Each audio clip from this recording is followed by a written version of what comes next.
The Parisian tech world operated under a silent contract. Women complied with executive abuse, or they were crushed. Elena Vargas was one victim until she discovered her harassing boss, Arthur Finch, was using massive embezzlement to fund his impunity. Elena decided the contract needed rewriting. She didn't report him. She spent months coding a final, surgical act. Her revenge wasn't about stopping the theft. It was about redirecting Arthur's massive final payout directly into a victim compensation fund. The offices of Innovatech, nestled in the sleek, modern financial district of La Défense in Paris, were supposed to represent innovation and progress. Yet, for Elena Vargas, a brilliant and highly effective project manager, the atmosphere was suffocating, poisoned by the presence of her direct superior, Arthur Finch. Arthur was the archetype of the charismatic, predatory executive, smooth in client meetings, but relentlessly controlling and misogynistic in private. His harassment of Elena was a subtle, continuous performance. Condescending comments about her attire, deliberate undermining of her leadership in mixed-gender meetings, and the pervasive expectation that she owed him a smile or obedience in exchange for her professional advancement. This unspoken dynamic was the silent contract: comply or be crushed. Elena, a graduate of one of France's top grandes écoles, possessed the technical acumen and strategic clarity to run the department, but she was constantly battling Arthur's systemic attempts to render her invisible. The turning point arrived not with a verbal confrontation, but with a piece of paper. Late one night, reviewing an anomalous expense report, Elena spotted a discrepancy: a massive invoice filed under consulting services to an offshore entity that looked suspiciously complex. Her professional instinct screamed détournement de fonds, embezzlement. This wasn't merely a corporate crime. It was Arthur's hidden source of power, the shield he used to buy silence and guarantee his impunity. The discovery shifted Elena's purpose from endurance to cold, strategic retaliation. She realized fighting the harassment through standard HR channels would result only in her professional assassination and Arthur's mild reprimand. She needed a weapon that would dismantle his power at its foundation, a weapon she found in the company's own flawed financial systems. Over the next 6 months, she worked in secret, building a comprehensive forensic understanding of Arthur's scheme.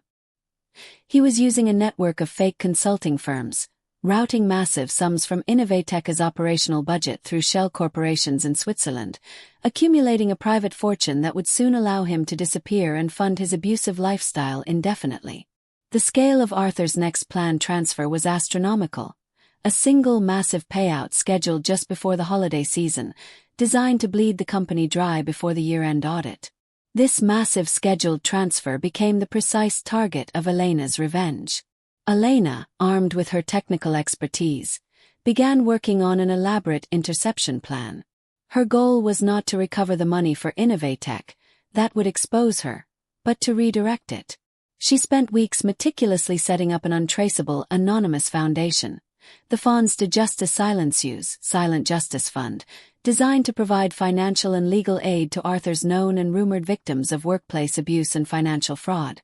The fund was set up to be legally irrevocable and completely shielded by layers of digital and legal anonymity, ensuring the money would serve its purpose without any traceable link back to Elena. Her plan was audacious. She would execute a simultaneous digital maneuver, a financial hack disguised as a system error, that would divert Arthur's massive outbound transfer into the victim fund. The moment the transfer failed to land in his Swiss account, the company's advanced fraud detection systems would flag the transaction. But the systems, Elena knew, were programmed to flag failed outbound transactions as internal fraud or system error, not as an external hack. This failure would trigger an immediate, high-level internal investigation into Arthur's financial accounts, exposing the very shell corporations he used for the embezzlement.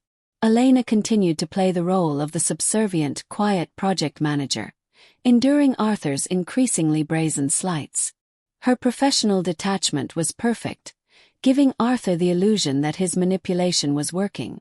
Every condescending email, every public slight he subjected her to, only fueled the final, cold precision of her coming action. She finalized the code, setting the precise time and date of the redirection, The same morning Arthur was scheduled to fly out of Charles de Gaulle, planning his escape with the money. The silent contract was about to be unilaterally rewritten. The day of the execution arrived. The atmosphere in La Défense was tense, thick with the silent anticipation of the market close, which would trigger Arthur's final, massive transfer. Arthur was barely present, giving perfunctory instructions. His mind clearly focused on the airport and his escape route to the non-extradition island he had chosen. He threw one last condescending remark at Elena, telling her, "Enjoy your holiday, Vargas. Try not to ruin anything while I'm gone." His malice was absolute. Elena sat at her terminal, the complex digital interface of the financial transfer system open and ready. She was not a hacker. She was an architect exploiting the known, structural weaknesses of the system she herself had helped design. At 4:55 p.m., 5 minutes before the market close, Elena executed the two-part sequence. First, she initiated the diversion sequence, a highly sophisticated, disguised script that hijacked the routing coordinates of Arthur's outbound transfer. Second, she sent the massive fund transfer request, signed with Arthur's digital key, which she had meticulously copied through a keylogger weeks ago. The funds left Innovateca's account, but instead of landing in the offshore Swiss corporation, they were seamlessly redirected into the anonymous Fonds de Justice Silencieux. The entire operation took less than 30 seconds. On the company's fraud detection dashboard, the massive transfer registered as successful, destination, unverified, a standard ambiguity for offshore transactions. But then came the critical failure. Arthur's Swiss bank's automated system instantly flagged the non-arrival of the expected funds. Simultaneously, Innovateca's own advanced anti-money laundering (AML) protocols registered the transfer's final destination as a legitimate, newly formed charitable entity, a stark, immediate contrast to Arthur's usual opaque shell companies. The system screamed, "System malfunction/internal fraud." Arthur, already in his chauffeur-driven car en route to the airport, received a series of urgent, increasingly frantic calls. His primary Swiss contact informed him the wire had failed. His secondary account reported the non-arrival of the funds. His carefully constructed escape plan had hit a technical, irreversible wall. He was forced to turn back, rushing hysterically to the office to check the ledger, unaware that the money was gone forever. When Arthur burst into the empty office, his mind reeling with the cost of the lost millions, he was greeted not by a solution, but by two grim-faced representatives from the ACPR, French Prudential Control and Resolution Authority, and Innovateca's own head of internal audit. The investigation, triggered by the anomalous simultaneous alarms, the failed Swiss wire and the sudden appearance of the legitimate Fonds de Justice Silencieux destination, had begun instantly. They were already tracing the fraudulent activity linked directly to Arthur's encrypted terminal and his personal authorization. Arthur, cornered, stammered a denial, but the auditor presented the final, devastating piece of evidence: the record of the redirected transfer. "The money didn't vanish, Mr. Finch. It went here."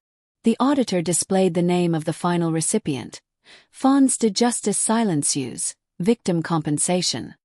The irony was agonizingly cruel.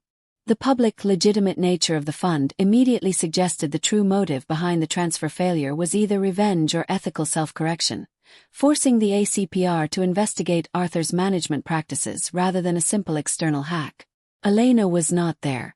She was already on a train to the French countryside, her mission complete. Hours later, the news broke across French financial media. Arthur Finch, charged with détournement de fonds and facing the public disclosure of the internal investigation, was forced to resign and face criminal prosecution. His power, his fortune, and his freedom collapsed in one afternoon. Weeks later, safely secluded, Elena received an anonymous report. The Fonds de Justice Silencieux was fully operational, using the stolen money to fund legal defense and psychological care for women who had suffered workplace abuse. Elena had not only stopped a criminal, but she had transformed his final act of greed into a monument of unexpected, righteous justice. She had fulfilled the silent contract, ensuring that his victims, and not himself, received the final payout. Elena didn't need the police. She used pure code to deliver absolute justice. Arthur Finch's ultimate act of greed was transformed into a permanent fund for his victims. This is the definition of surgical revenge. If you've ever had to fight back against a predatory system, tell us your thoughts on Elena's final move in the comments below. Subscribe to Just an Unusual Story for more unbelievable comebacks and ultimate justice.